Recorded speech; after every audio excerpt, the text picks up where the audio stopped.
Andrew's bringing in his laundry really quickly. Cool. I was thinking about doing laundry during this too. And that's Andrew coming back in from bringing in his laundry. Hello, Andrew and laundry. I like the fact that this immediately starts recording the minute anybody else shows up. So we're going to have a nice long conversation about me and my laundry. I'm Lori. I'm the Foley girl and the Eclectic mom. I'm Noelle, and I play the narrator primarily. I'm Kaeley, and I'm mostly a man. On the podcast. I'm Jessica, and I don't know who I am. What I'd like to ask those of you who have been working on this from, dear Lord, the very beginning, what are the differences for you between having done this as the radio show and then doing it now as a podcast? What are the kind of the good things about that? Is there anything that you preferred from it being a radio program as opposed to a podcast, or vice versa? Well, I mean, the podcast is less stressful because you can edit out errors rather than going out live, obviously. Right. Yeah, definitely. Yeah. Noelle? So I agree with Lori. Like, if you have to go to the bathroom in the radio station, it's just not going to happen because it's a set time that you're on the air. So we can't just say, all right, hold for Noelle. She has to go to the bathroom. I mean, we could. We could, but that might be a little too much information. Exactly. And we would get kicked off the air. So, I enjoy doing it as a podcast because we can pause for all the funny moments, take each other in. And when you disappear into the office. Yes. I can. The office in your house, Andrew, is my space to laugh. Like, we didn't have that at the radio station. No. So and unfortunately, go ahead. And plus, we were recording video at the radio station on Twitch. So people were seeing everything. Yeah. It was. I was gonna say it's. we didn't really have the ability to get the same sort of rehearsal and comfort with a script when we were doing the radio show, because we would all meet, read through the script, and then immediately jump into our cars and drive up to the radio station. So it wasn't even like we could go through it and sort of talk it over and everything. It's like, okay, that's it. Everybody, let's go. And there were still moments where it was like, that really wasn't what that should have been. It's a lot more fun and playful doing it this way. We get to actually enjoy the jokes and enjoy each other and the choices that each character makes. It was a lot more high stress when we were doing it in the radio station. Because it was live. Yeah, especially for somebody who's not a performer. Sure. Well, and you had no room in the radio station either, Lori. No. You had there was, I don't know how you did it. And then when Stephen would put his keys on my cart, I would be shooting the daggers at him. He had this chain full of keys that took up like a quarter of the space I had. And you had no space. Right. That was true. I really, although in my apartment, you have the same issue with people putting coffee mugs on your table. But you do have significantly more space. That's true. You have an entire table. Yep. Yeah. We brought it out just for you. Great. It's in real life and on the podcast. That's right. So, Well, Interestingly enough, on this same interview, we have two-thirds of our Wednesdays. Yeah. Well, no, 2/4. Is that's not a thing? 2/4 is a half. 2/4 is a half, and only 3 people have voiced Wednesday. 4. Who? Because Monica did it once live. Oh, she did it live. All right. Yeah. So we had our other. All right. That's right. Yeah. So That one. You're right. That one time I had forgotten about that. yeah. So Kaeley, when did you start listening to the podcast? I started listening in September 2019. So shortly after it went onto podcast form. Because I was doing a show with Andrew and I said, I don't hear enough of your voice. Talk a little bit about what it was like going from listening to it to doing this insanity. Because I remember it was like, okay. I need to cover a voice. Can you come do this? Well, and then you never left. I think it was, I need to cover Wednesday. It was. Will you come and do that? Yeah. That wasn't how he presented it to me, though. So I had been listening for a couple of months at this point. It was like the end of October. I was a huge fan, really loved everything about it. And Andrew approached me before the show and said, hey, would you want to be on Throwing Shade? I was like, yes, of course. He said, cool. So here's when we're recording. And that was that. And then Dan was house managing that night. And he talked to Dan and said, oh, by the way, this is Kaeley. She's going to be our Wednesday. I was like, I'm what now?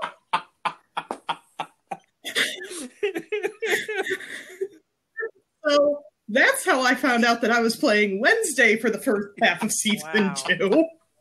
Yep. I was like, okay. So it was really something to go from like big fan to main voice. And I have never voice acted before in my life. Well, you did great. And yeah. Thanks. So yeah, it was really weird and scary and awesome, and yeah. So was that? See, because this is all blending together. So that was that that weekend. That one Saturday. That one Saturday we did like 3. Yeah. 3 episodes. Giant day. Back to back. Yes. Wow. That was my first time voice acting ever. I had just gotten a new work schedule and had been given more hours. That's right. So and my boss was like, and we need you to start working Saturdays because we really like you and you're really wonderful and bloody blue. And you start this Saturday. And I'm like, I guess so. This is a very interesting progression then. You went from listening to it to voicing it to now you're writing it. Right? Yeah, that's a thing too. Soon, the nice thing is within soon you're just going to take over completely. I was going to say in a couple of months, I'm not going to end up having to do any of the processing or the editing or anything. It's just going to. I love you and I want to help you, but I don't want to do all that. What are you talking about? It's so easy. And this is interesting because we've got a number of people, everybody actually in this grouping that we're having the interview of now has sort of like moved from one thing to another when we moved from radio to podcast, because Noelle, you were not the narrator when we did it in the radio. For a little bit in season 2. A little bit. Right on the radio, but it wasn't like your exactly game. So what was that like? Was it more work, less work, easier, harder? Did you were you more appalled by my humor or less? Well, Andrew, I always enjoy your humor and your puns. Oh, that's so nice of you to say, Noelle. So, because I never hear that. So thank you. No, Noelle. because legit, when I'm going through the script before we record, I'm cracking up out loud so that I get it out before we record, and I don't have to use the room as much. But I think I enjoyed taking over the narrator role. I think our narrator reminds me of the narrator from Jane the Virgin. Yeah. Oh yeah. Like, because yes. He has never seen Jane the Virgin. That's not true. I have watched parts of episodes with you, but I have not sat. But you're right. I have not sat down and watched the whole thing. But I know what you're talking about. Man, you just need to watch just for the narrator alone, because there's the one Bechdel test episode that I think is hilarious. Yes, that I want him to watch. Oh Lord, watch it. Okay. Anyway, sorry. Yeah. Okay. I'll try to find. We'll watch it. Well, a good show. It's interesting. It's interesting because now, having reworked the series for podcast, because we did rework some of all of the episodes between it being on the radio and it being a podcast. I've gotten the narrator now has, I think, a significantly more individualized voice. Yes. In this, it was significantly more generic when we were doing it in the radio, and now that we took the time to go through and redo the stuff, and like with most of I said this in the other interview, now with working with the same people over and over and over and over and over and over again, I now find myself writing specifically for those voices. I'm like, I know what this is going to sound like now, coming out of definitely Jessica or Noelle, or I know what Monica's going to do, or I know that basically I don't have to write anything for Rosa. She'll do it herself. because Rochelle's just going to go off on a long rant in Spanish that I don't understand, and it's going to be significantly funnier. But it does. It's like I know how these characters are now going to sound, so it's been very helpful from a writing standpoint as well. But I'm glad that you enjoy being the narrator, because you knock it out of the park. Why, thank you, friends. It's true. And Lori, I really want to talk, because if there's anybody in this entire project that was really sort of thrown into the deep end with no pool noodle, it was Lori, because and I'll tell the beginning of this story is that when we were starting to do this, I went to the company and I said, hey, does anybody want to work on this project? We've got this idea, and I think we're going to go forward with it, and we need people. And Lori came up to me and said, well, is there anything that I can do? I just don't perform. I'm not going to be one of the voices. And I said, well, would you like to do the Foley? And Lori very foolishly said, okay. So Lori, talk to me a little bit about what it was like to do that. Well, when I've become actually quite the actor, because when I get the script, I just look for the Foley. I have no idea what the plot is. Well, because the story is about a woman who does Foley. Exactly. Yeah. I can attest that what she's saying is true. She's not just saying that as a joke, because when we used to rehearse the Foley before everybody else showed up to read through the scripts, I would explain. Sometimes I'd be like, "Well, I love the sound, but I'm saying that it's this." She goes, "I don't read the lines. I just look for what I'm supposed to do and do whatever I want." And often the conversation goes, "Fuck you, Andrew. A train whistle."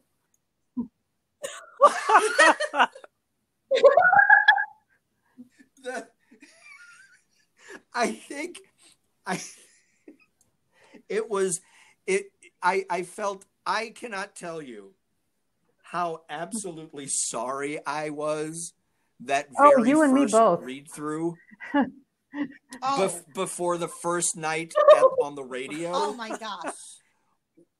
When it was sort of like, hey, we're just going to read through it and just see what happens. Just reach into the bag and pull out anything. And I'm like, that's not how it works. Not how we should. No, there was all these these stings, and I thought that I was going to have like a sound box that would do the dun dun dun, and that it would just be the same sting all the time. But then I had to figure out, okay, I'm going to use the cowbell for one, and there was no rhyme or reason, just whatever made a sound.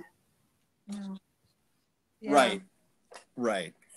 That was, I remember, because I and unfortunately it was like, here, let me just give you this duffel bag full of stuff that I had stolen. I mean, borrowed from other theaters. And yeah, that was, and we're going live. Yeah. So do it right. That was rough.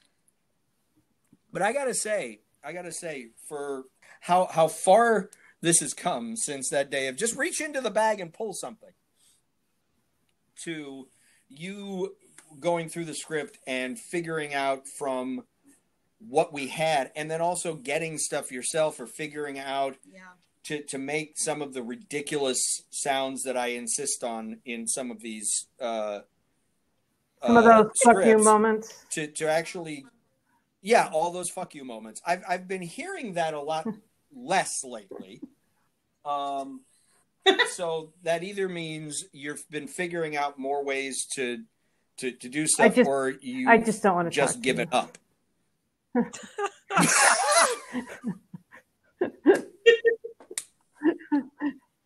Well, no, because you don't do loud stuff. Well, and playing the bits of songs on piano and getting the thunder stick, which is my favorite. When Richard's home from school, he helps me. Like this last script, at least 3 of them were his suggestions. So, well, that's awesome. Me too. Well, we love Richard too. Well, and I mean, I will say that you have put so much more thought into those musical stings in between scenes than I had ever thought would be put into it. Mm-hmm. Because honestly, I was, when I first started, because of the first 4 episodes or something, were everyone commenting on what the sounds were to make them sound, to make it seem less like we were in a radio show and more like those were real. So I was thinking, atmospheric sounds, a bell, of this that we and could a fucking accordion, which you now have, which is Rochelle's favorite thing. But all of these, and in fairness, when I wrote the accordion in first, I didn't expect it to be an accordion, because which you would know had you read the lines around it. Because I even said, that's an accordion. Well, without your perfect line reading, how was I supposed to know what you meant? I thought maybe that's an accordion. I thought it was, that's a spicy meatball. That's an accordion. Now I have an accordion. Now you have an accordion, but what I really love is now it's like we get these serenades in between. And in between I look to scenes. see, if it's 1930s or before. I haven't done anything too anachronistic.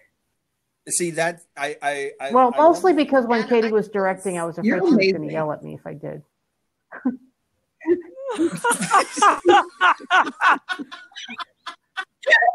I applaud the fact that you thought that she'd look that up. Well, I mean, if I'm doing, if I'm doing The Last Train to Clarksville, she might pick up on that. That's 3 decades off. Part of me, I'm not 100% sure how I would go with that, because I do spend way too much time doing the same thing. Yes. It's like today, I'm like, as I was writing, one of the things I looked up was, when was Variety first published? Well, Richard. 1933. Well, Richard and I are working on the Halloween episode, and so we've been doing some researching about, what was Halloween in the 30s. Sure. Oh. See, I'm impressed that you did that.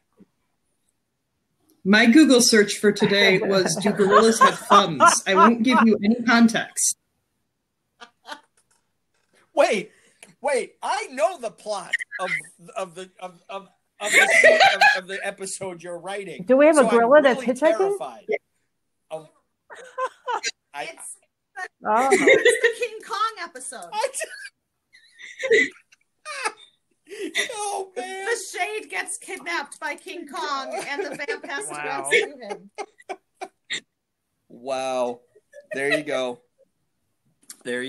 That's where we are. So I will turn to the last of our quartet here. I sing soprano. So Jess. Yeah.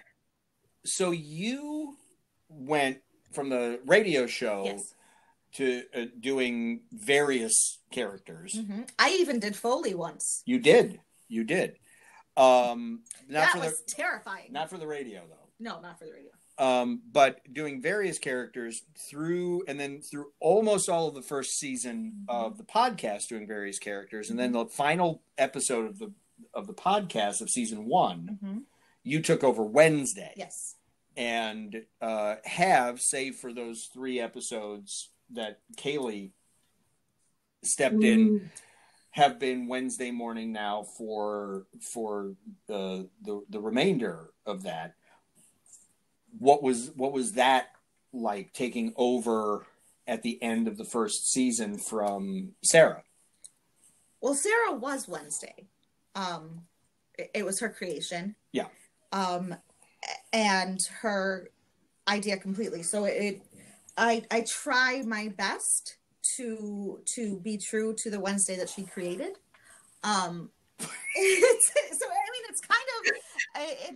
It's difficult because I want to do that Wednesday justice. But as you've been writing her a little bit more geared towards my Wednesday rather than Sarah's Wednesday. So I think it's been a nice shift in that way. But it's been fun. It's been fun playing. It's been fun playing with you.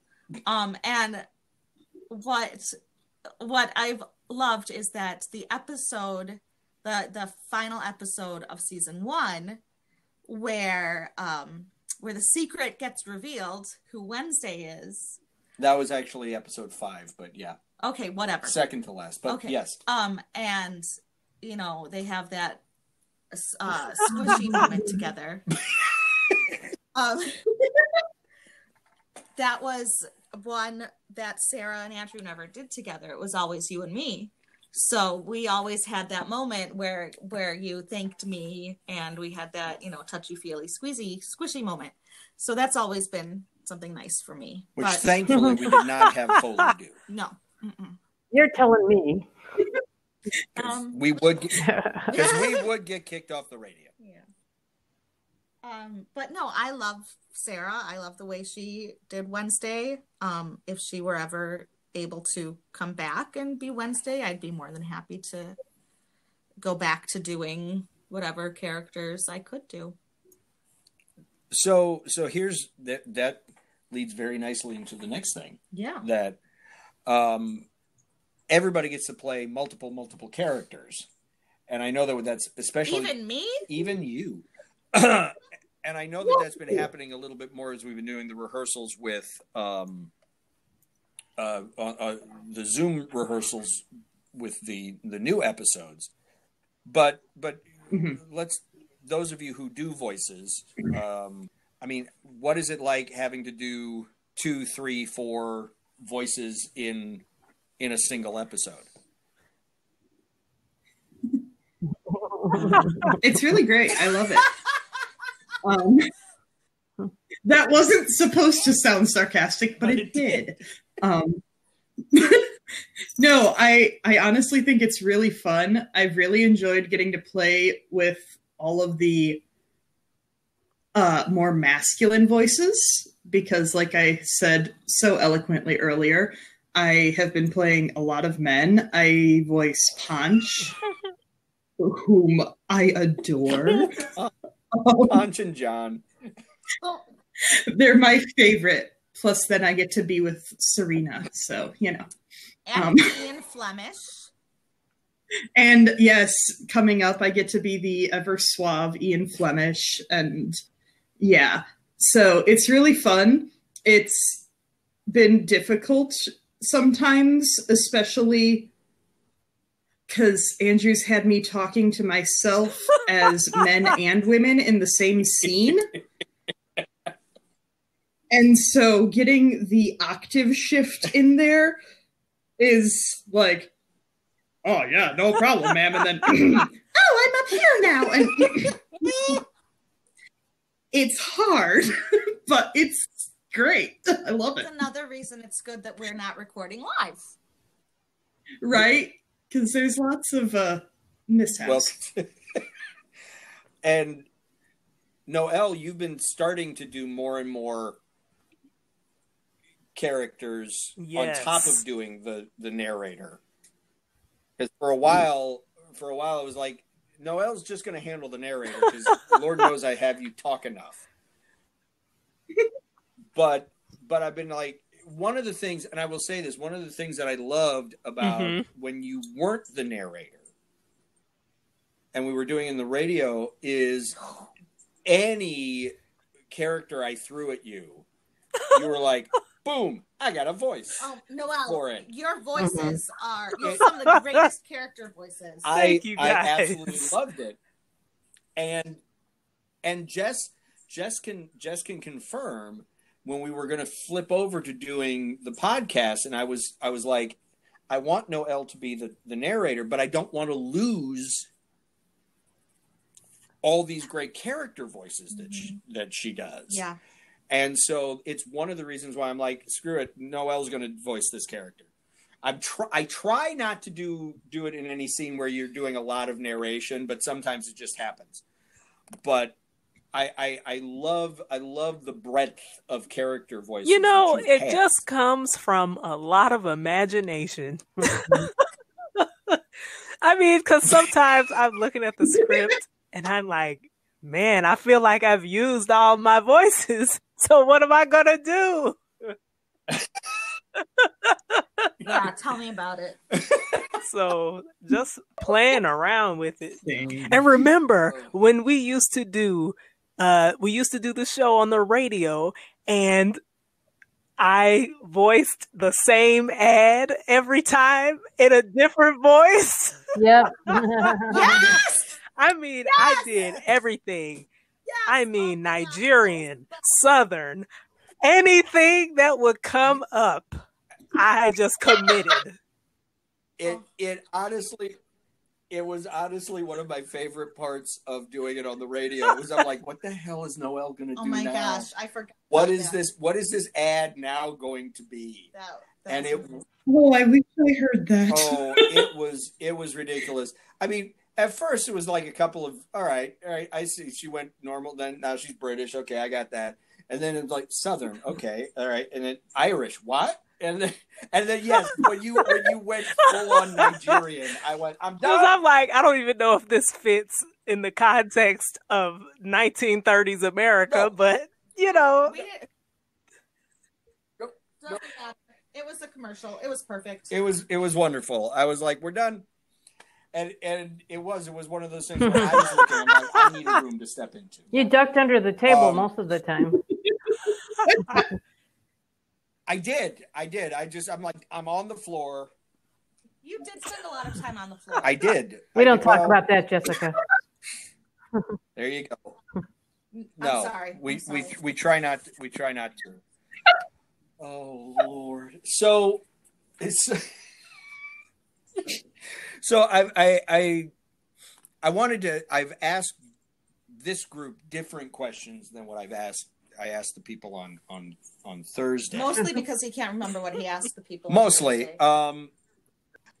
We've all been doing this now for over a year, a decent amount of time.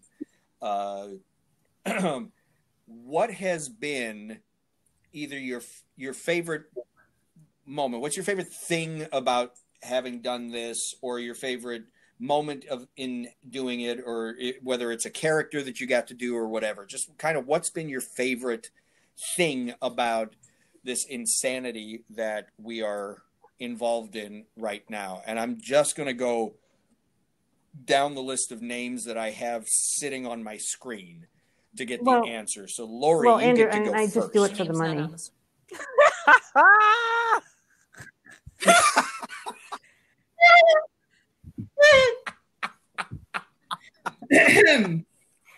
I take it back. That's the end of the interview.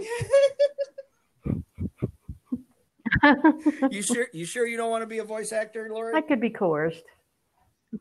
Okay. I see. Gotta start putting some lines in for Lori. Well, aside from Lori's pure mercenary desires, Noelle, what I think my favorite part of doing this podcast is just being able to laugh with everybody about the jokes and like the context, the satire. All of that is just like it brings me joy. Also, I enjoy the pressure that I have in not messing up the intro while the metronome is going. Because if I mess up, I have to go to the beginning, because you can't edit it where the ticks are going to be in time. But I love it when I make it through with no mistakes. Woo! You always do. And I will say that's something that you can thank Katie for. Yeah. Well, because when we first started, way back in the mists of time, when we first started, my plan was that the intro was going to be the same every episode, just like the pre-recorded, just like the intro for The Shadow was the same every single time. They never changed anything about it. And Katie was like, "That's going to be boring. Put some gags into it." Is that cannoli? I was going to say it's Carmela.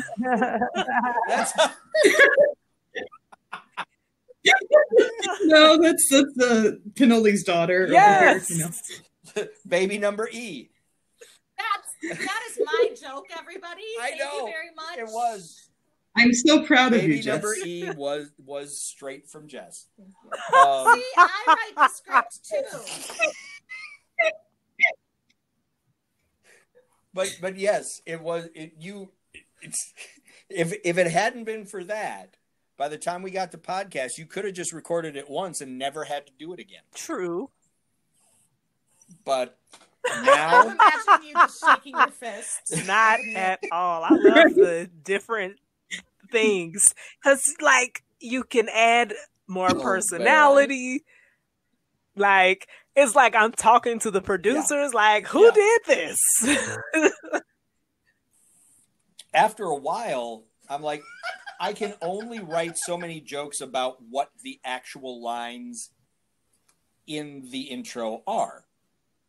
Because I'm like, I can only make a joke about him wearing black or this, that, so often. But then if I start doing stuff about how the narrator is getting sick of this, or how the narrator like, I've never thought of it this way before. I've been saying this for this, or all of that. It helps with making the narrator an actual character. So I'm very glad that that's what we ended up doing. Even though I did at some point about halfway through season 1 go, I don't know how many more jokes I can make about how stupid it is he wears black. But then as Dan likes to say, I discovered that the well has no bottom. And no, I can keep making these stupid kinds of jokes. I have so many parts that are my favorite. I've been trying to narrow it down. Honestly, just like the whole thing is so surreal to me sometimes, because like I said, I was listening to it and a big fan. And so it's like, if you're asked to be on your favorite TV show and now I'm writing it. And so that just, it's all very mind-blowing and humbling and fun, and I also loved Edna Codswallop. I was waiting for you to mention Edna. She needs to come back because I love her dearly and want to be Edna for a long time. You are writing it, so you can always put her in. It's true. It's true. There is nothing that says that we can't have a thing at the Hall of Records for in any episode. And funny thing about Edna, that scene straight up was written because I was like, I need an interim scene here, as opposed to going straight to what I said I was going to, which is why in that scene the narrator's like, wait, I thought they were going over here. Right, and then Thea was confused. Thea's like, wait, I thought we were going over here. Why are we in this place? Because I was like, no, if I go straight to that, then where's the fun in that? I need something in between. And so I went, let's go to the Hall of Records for, I don't know why she's going to go there. What are we going to look up? And I wish I could show you the page that I was writing that scene on, because in the margin on the page is just me coming up with that name over and over and over again. I just kept writing different British sounding words with old tiny names. At one point she was Agnes. I think I was looking up British slang for like obstacles and obstinate and stuff like that, because she was going to get in their way. And then I just remember the word codswallop coming into my head, and I went, "That's it." And she's got to be named Edna. I don't know why, but it was beautiful though. But it is. It's a lot of fun. I love that character. I think she's my favorite character. Hey. That I've voiced. Jess, What? What, if anything, have you enjoyed about doing this? No. Look, just read the script I wrote for you. I enjoy doing the radio show because a lot of like what Noelle said, I really like you guys and I like doing this with you and it's fun and like what I said earlier, it's fun to play. So you're not doing it for the money? A little bit. You keep mentioning money, Lori. Yeah, like I don't know where this is coming from. It's kind of different for me because I get to sit and watch Andrew toil every day while he tries to create this thing, and then I get to watch us put it together, and then I get to watch him put it together and toil some more, and then all of a sudden it's a thing that people have in real life, and it's so weird. It's surreal, but I love it because I love all of you. Aww. And I love Andrew. And wow, who the heck am I? It's all right. You'll clean that up in post. I'll bring it back down in a couple of seconds. Yeah, I'll fix that. I'll fix that. I have feelings. No, it really is a highlight of my life to get to record this with all y'all, and I can't wait until you can be back in our living room and we can be laughing together and curling up under blankets and trying not to make the sofas squeak when we sit up. God. And I can be offering you drinks and so we'll never tea and coffee. So we'll never get rehearsal underway. Yeah, I love you all and I miss you all. Oh, and my favorite character was the inappropriate, sexy Southern daughter. Yes. The one that talked like this. Candy Cane. Candy Cane. I loved.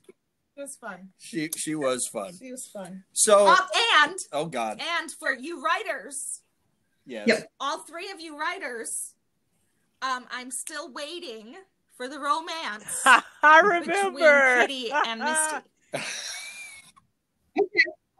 That's right. Yes, Kitty and Misty. Because they remember we're setting it up that they fell in love in jail, in prison. Yes. Right. And then they come out and they form an alliance and they're lovers. So get on it. Yes, ma'am. They're not no. Remember, they're just friends. It's right, because it's 1930s. Yes. They're roommates. They're spinster. They're gal pals. They're spinster roommates. So I want this to happen, please. Lord. I have to say, and both Jess and Lori will know this. Those of us who started Eclectic because of the fact that we wanted to start a theater company where we could work and do the shows that we wanted to do with the group of people that we wanted to work with. So it really was about getting to have fun with the people that we liked best. And I mean, there have been additions and subtractions to the company over the last 8 years. We've never kicked anybody out. Don't make it sound like that. No. Subtractions made it sound like you can no longer play with us. No, people just realized they wanted a life and left. People move on with their lives. People moved on with their lives. But I have to say that in working on this project now, with the group of people that we've got, that is the same feeling that I had when we started Eclectic back 8 years ago. 112 years ago. Where I'm excited to work with this group. I have what Jess is saying is true. I love, at the end of the day, after having toiled over these scripts, sometimes going, what is happening? I don't know how this is going to end. Getting to hear all of you do it. Nobody has more fun listening to this happen than I do. You all crack me up and you bring interesting things to it that I didn't necessarily think of when I was writing it. And it's always a new experience, and it's always something interesting, and there's always something that catches me by surprise, and you all just make me laugh so much, and it's fun. As much of a pain in the ass sometimes as it can be to get everything together and to sit here and learn how to do all the stuff that we're doing, it's just when you all come over and we do the recording, I just have a ball doing that. And, you know, there's so much that's tough and difficult and worrisome about this industry and a career in performing arts, but this is just a blast. And I would probably do this even if we didn't have a podcast. Mark that at minute 64 and 59 seconds. Jessica cried. I'm with you. I have a blast with this group. You know, I just love every and honestly everybody that we've worked with, even the ones that I can't get to answer my emails anymore. Steven. I mean, Pork Tally really is the best character that's ever been on this. Yes. No. We may never see Pork Sword Tally again. That's a shame. That's your best writing. Sheesh. Well, we're having difficulties, and Kaeley is no longer on. No. So, but I want to. Well, because I mean, Chase really is the only person that will ever. Yeah. Play Yeah. Pork Sword. Yeah, that is. There's no question about it. But I want to thank all of you for coming out and giving me the time to do this interview. So thank you all. I will talk to you very soon. Stay safe. Stay sane. Wash your hands. Wear a mask. Stay the hell home. Yes. Hopefully. Yes. Love you too. We love you too. All right. I love you all. Good night. Hello, this is Andrew Pond. Thank you for listening to Throwing Shade. As we prepare for Season 3, we'd like to thank everyone who has listened, downloaded, or donated to our podcast. If you haven't already, become a patron at patreon.com/EFCT. Rehearsal videos, outtakes, buttons, bumper stickers, t-shirts, and even the opportunity to be a character in an upcoming episode are just some of the rewards we offer. So do your part to keep the economy chugging along and become a patron today. And keep an ear out for more special episodes leading up to Season 3.